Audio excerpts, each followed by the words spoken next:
Hello मेरे प्यारे बच्चों, आप लोग कैसे हैं। मैं आशा करता हूँ कि आप लोग अच्छे होंगे, स्वस्थ होंगे और मस्त होंगे और आप लोगों के एग्जाम भी बेहतर हुआ होगा, 10th और 12th दोनों के लिए। आज मैं आप लोगों के लिए एक अच्छा सा टॉपिक लेकर आया हूँ जो आप लोगों के क्लास 12th और ITI दोनों के लिए काम करेगा, बेहद इंपॉर्टेंट है। ठीक है, आज का जो टॉपिक है हम लोग पढ़ेंगे ओम्स लॉ, यानी ओम का नियम। तो ऐसे सब टॉपिक पढ़ने के लिए आप लोग हमारे चैनल को सब्सक्राइब करिए, बेल नोटिफिकेशन ऑन कीजिए ताकि हमारी प्रत्येक वीडियो आप लोगों के पास आसानी से पहुंच जाए। दूसरी बात, जो लोग हमारे फेसबुक पेज पर यदि अगर कोई वीडियो हमारे देख रहे हैं तो उनको भी आप लोग चैनल को सब्सक्राइब करिए और शेयर कीजिए ताकि सभी लोग पास हमारी वीडियो आसानी से पहुंच जाए। आज हम चलते हैं, आज का टॉपिक हम लोग का है ओम्स लॉ। आइए हम लोग ओम्स के नियम के बारे में जानते हैं क्या है। देखिए, ओम्स लॉ जो है इसका जो हुआ था 1828 में। 1828 ईस्वी में जर्मन वैज्ञानिक जॉर्ज साइमन ओम ने 1828 में जर्मन वैज्ञानिक जॉर्ज साइमन ओम ने ये आपका क्या किया था इसमें कि विभिन्न प्रकार के चालक पर विभवांतर लगाकर अनेक विभव यानी विभवांतर लगाकर वैद्युत धारा परिपथ में अध्ययन किया। यानी 1828 ईस्वी में जर्मनी वैज्ञानिक जॉर्ज साइमन ओम ने विभिन्न प्रकार के चालक पर विभवांतर लगाकर उनके सिरों के बीच वैद्युत धारा का एक अध्ययन किया, जिसमें आप लोगों को विद्युत धारा और विभवांतर दोनों के बीच एक संबंध स्थापित किया।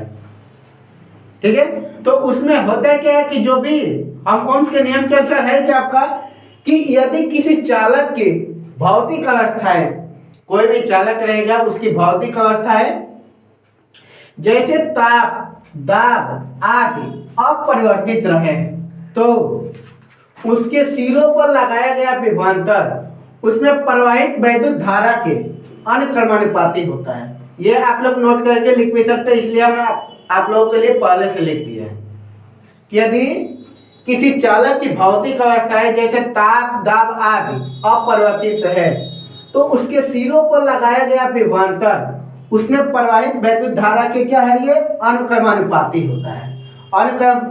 प्रवाहित वैद्युत धारा के अनुक्रमानुपाती होता है, लगाया गया क्या है, विभवांतर। यानी इसका मतलब क्या हुआ, V प्रोपोर्शनल I।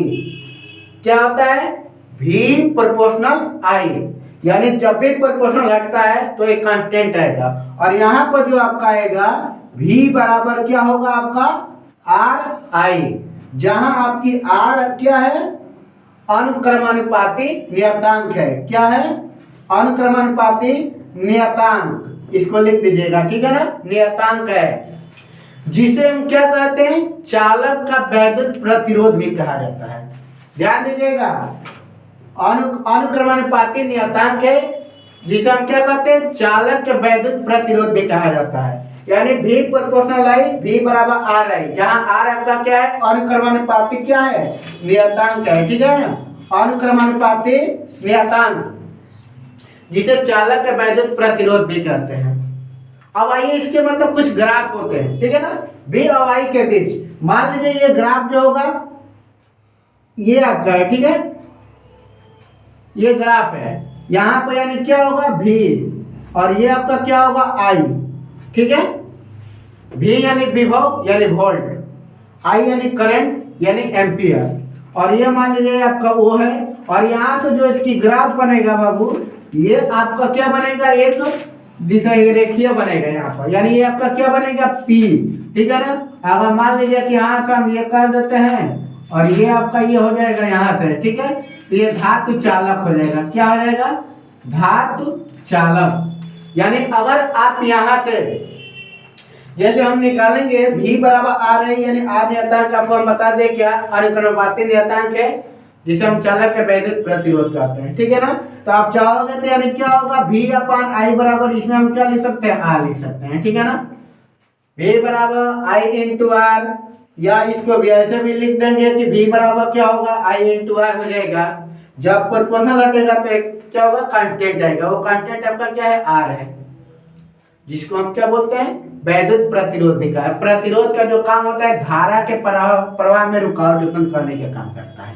ठीक है, अब कुछ इसके ये कहां पर लागू होता है, कुछ इसके समझ लीजिए, इसके एग्जांपल कुछ और। यानी पहला नंबर याद रखिएगा इसमें नोट में कि ओम्स लॉ जो होता है, प्रतिरोध क्या होता है, प्रतिरोध प्रेरकत्व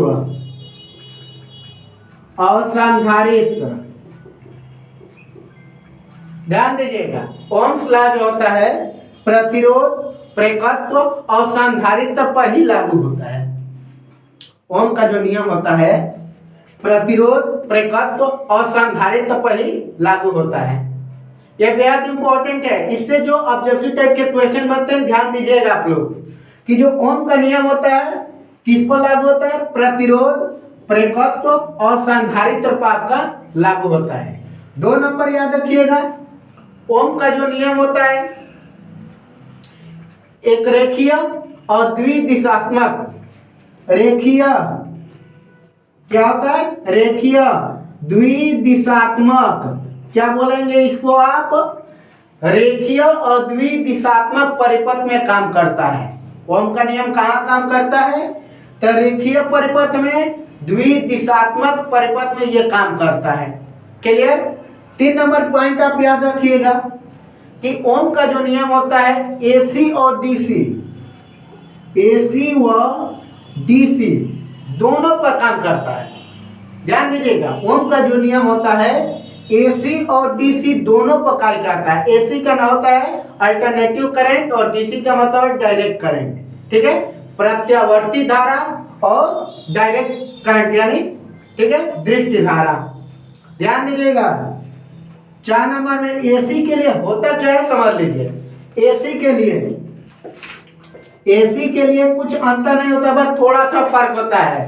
प्रतिरोध यानी जो आर होता है इसके स्थान पर हम क्या कर देते हैं, इसमें प्रतिबाधा, इसके स्थान पर प्रतिबाधा हो जाता है, प्रतिबाधा यानी जेड हो जाता है।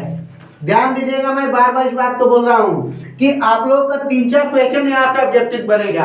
पहला कि हम अभी बताए थे कि ओम का नियम किसने खोज किया था, इस पर कैसे होता है, कब हुआ था, तो हम बताए थे अभी 1828 ईस्वी में जर्मनी वैज्ञानिक जॉर्ज साइमन ओम ने विभिन्न प्रकार के चालक पर विभवांतर लगाकर उनके नीचे वैद्युत धारा का